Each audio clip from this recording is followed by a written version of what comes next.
नमस्कार, मैं हूं अंजलि राठौर और आप देख रहे हैं न्यूज 18 का डिजिटल प्लेटफॉर्म। पश्चिम बंगाल विधानसभा चुनाव 2026 की तारीखों का ऐलान हो चुका है। इस बार बंगाल में 2 चरणों में मतदान होने जा रहा है।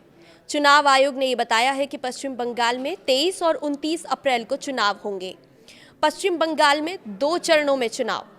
जी हां, आप सही सुन रहे हैं। आपकी तरह चुनावी एक्सपर्ट भी इस बात से हैरान है कि बंगाल में केवल 2 चरणों में चुनाव कैसे हो सकता है, क्योंकि पिछली बार बंगाल में 8 चरणों में चुनाव हुआ था। इस दौरान पूरे देश ने वहां की हिंसा की घटनाओं को भी देखा था। तो चुनाव आयोग ने इस बार हिम्मत दिखाते हुए 2 चरणों में चुनाव कराने का फैसला लिया है। इससे ये पता चलता है कि बंगाल में चुनाव आयोग की तैयारी कैसी है। तारीखों के ऐलान के बाद मुख्य चुनाव आयोग ज्ञानेश कुमार ने बताया है कि लोगों की सुविधा के लिए ही इस बार बंगाल में 2 चरणों में चुनाव कराए जाएंगे। अब हम इस वीडियो में ये समझने की कोशिश करेंगे कि आखिर चुनाव आयोग ने ऐसा फैसला क्यों किया।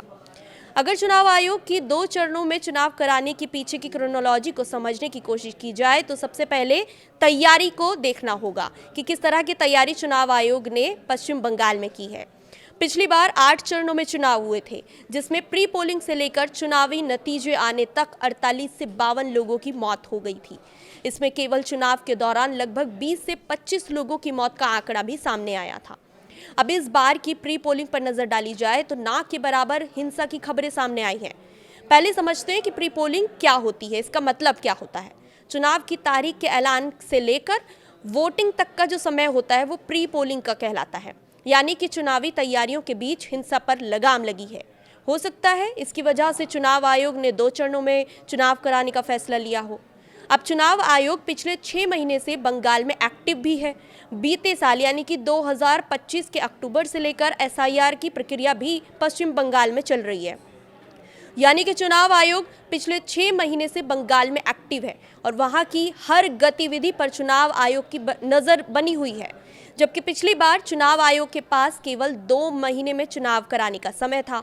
अब साथ ही वहां की जो लोकल पुलिस और प्रशासन थे उस पर भी राज्य सरकार का अधिकार था और इसी वजह से चुनाव आयोग हिंसा वाले क्षेत्र में कड़ाई के साथ एक्टिव नहीं दिखाई दिया।